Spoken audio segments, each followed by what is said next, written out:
Hey everyone, we're here with another video, and today we are talking about the Bryton 750 SE.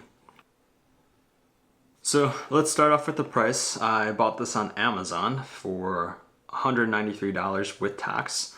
I think the highlights of this particular item is that it has a touchscreen, multicolored touchscreen, and it's full color. But let's quickly go into the specs and sort of talk about the pros and cons of this particular item. Just first off, I don't really like this bike computer. I've tested it out for about 10 days now, and yeah, I just don't like it. First thing is that it has a touchscreen, so let's turn this puppy on. One of the pros of this, it's pretty quick to turn on, so you can see this load time here is not too bad.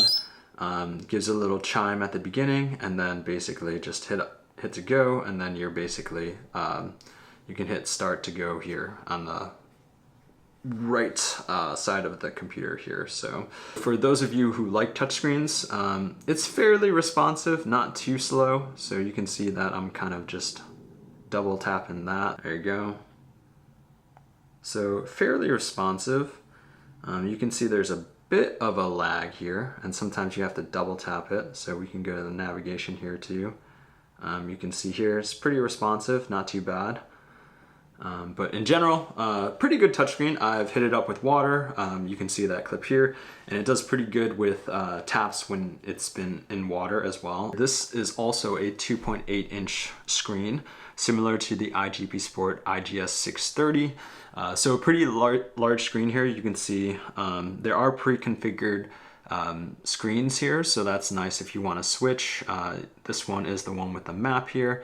If you touch this here, you can actually zoom in and zoom out. So it does show street names every now and then, which is nice. Overall navigation and imagery that it shows when you're navigating is pretty nice as well. You can see here it shows right at the top here. It doesn't show it in the best way, but it does show it like across the way what street you're on. It's not perfect in that, you know, it shows you exactly what street you're on and you know what street you're turning on per se, but it does show you the turn-by-turn navigations with the street names in it. So that's something that I really appreciate with these types of bike computers. I don't really like when it just says in 750 feet, make a left turn. Right, but there could be many turns that I see before that. What street is it called?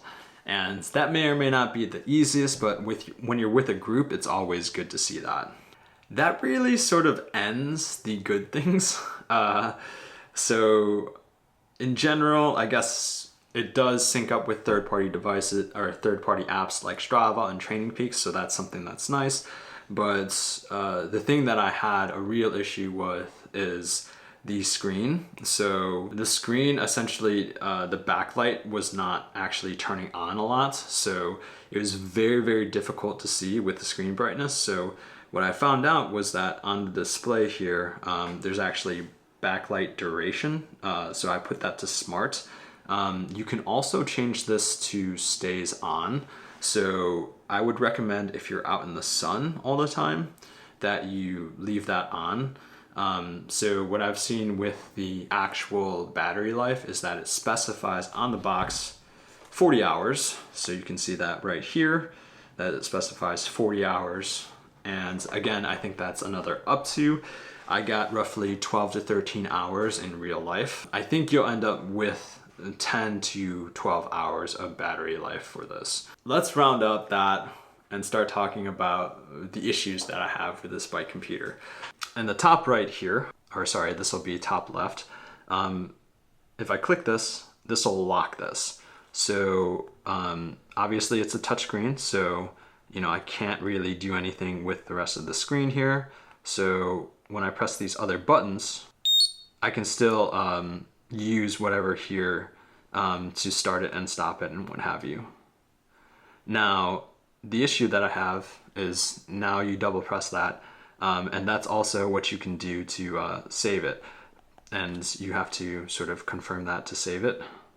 But you can actually confirm it to save it, which is annoying. There's no way to save this without actually touching the screen. So obviously it's still locked, so I have to unlock this and then say save this or trash it.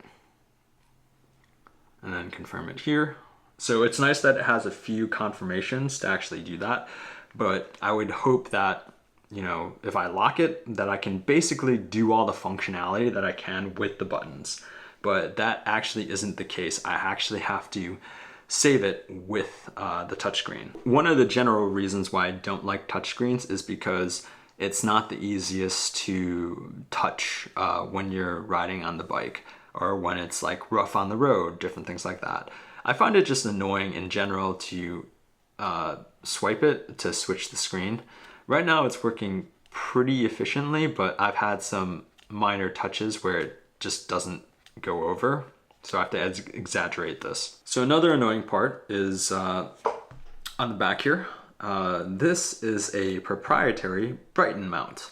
So this sucks because apparently it can somewhat fit in a Garmin mount, but it doesn't stay very stable. And again, for this box that it comes with, it does not come with an out front mount or anything like that. It only comes with the one that you can put on your stem or on your handlebars. So I think that's pretty annoying. I really wish that it came with something that allowed you to do an out front mount for the price. Another thing is for some of the results here, I tested this out on like 6 or 7 routes, and the overall GPS tracks are not super great, not super accurate in saying like this is where I am. Overall, the averages and the distances ended up being roughly the same, and the start and stop auto paused when I stopped at a light or something like that. Worked pretty well. That wasn't really an issue, but the GPS tracks in general were just not correct. This wasn't in really like difficult scenarios. It was like just out and open road. When I started to get into more tree coverage, then it got really, really bad. So yeah, I wasn't really a fan of the GPS tracks. So even on the back here, it says climb challenge, right? So it's supposed to notify you when you hit a climb. Now, it's supposed to only do this when you have a map loaded. So I tested this out, and this did not work. It didn't work when I didn't have a map on it, and it didn't work when I had the map on there. So I'm not sure what it means by this climb functionality. It does have an elevation feature, so you can see here the elevation map. I doubt this is what it's referring to. And you can even do a little bit of a zoom here, but in general, when I look at the 0.3, and also when I was looking at the overall grade, this didn't seem super accurate. At one point I was in a 10% grade and it showed 0, so that overall did not work super well for me, and that could just be because also the GPS track. So not so great because it advertises a climb feature and it doesn't actually do it like Garmin, Hammerhead, or Wahoo. The app is just okay to use. It's not the most user-friendly. I mean, it's fairly easy to figure it out, and it's easy to share a route and what have you once you're used to it. Just not the most intuitive, not right out of the box. If I'm sharing a GPX and have it on my iPhone, it's easy to just share with the app, and it does sync over to the bike computer fairly well. So, you know, if I were to give it an experience, it'd probably be like 6 out of 10 sort of thing. So not the easiest, but usable. Something that I also noticed is that usually here, these are my fields that I usually use. I use speed, I use distance, I use time, I use heart rates, and then average speed and time, what actual time it is. And then also, usually I use in the bottom right here, the battery life. So this one doesn't show what the battery life is. So I'd have to go back here to the actual screen to actually see what that battery life is. So that's kind of annoying. I wish that was a field. Again, not a big issue or anything like that. Temperature is fine. Like I just probably wouldn't use that. I imagine other people would use power and what have you, but I don't use power meters. So it connects to all of the things and what have you, and it's supposed to connect to you know, things like electronic gearing and stuff like that as well. Oh, one of the things that's annoying, you have to connect this to your computer to update the firmware and to add maps to it. Most bike computers have the integration into your phone, and then have it be able to download it through that. But this, you actually have to hard connect it to your phone or to your computer, which is super annoying. I don't know why that is the case. But yeah, that's also annoying. I don't know how consistent these firmware updates would be. I'm apparently on the latest one because I checked on my computer and it says that it's the latest one. It has this weird feature called voice recognition. Let's hit that. Trail. So I don't know what the proper names of things are, but this is one that I was just saying random things like Starbucks, Chipotle, gas station, bathroom, and this was the one that it seemed to pick up. So there's one that is, there's a few of these that are really close to the house. As you can see, it shows you the distance.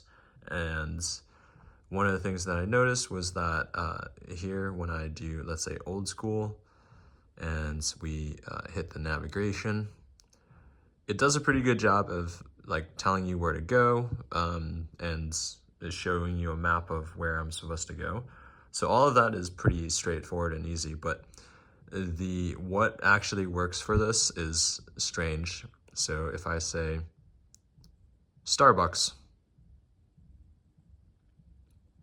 it'll take forever to process, and it actually won't, like, I think I gave up. Oh, it's actually giving me a Starbucks. Okay. So this is very inconsistent in how it works. I don't know if the microphone or anything like that is kind of not so great. Chipotle. I also don't know where these maps come from, so we'll see if anything comes up for this, but it takes quite some time. And I'm just saying keywords that I think would be popular or like would show up on a map. So that's why like Starbucks is kind of a no-brainer. But I don't know if it'll do Chipotle, but already like I feel like that's too much time to process. Gas station.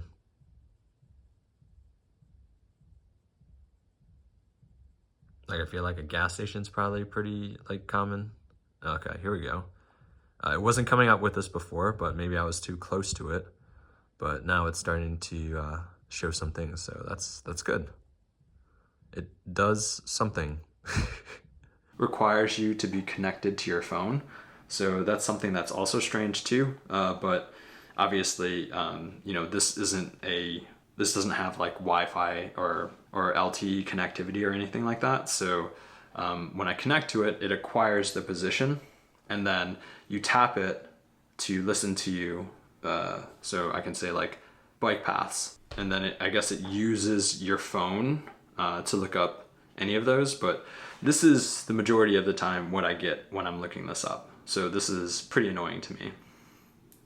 And it takes quite some time. I don't really know why somebody would need this, but it just spends a lot of time processing.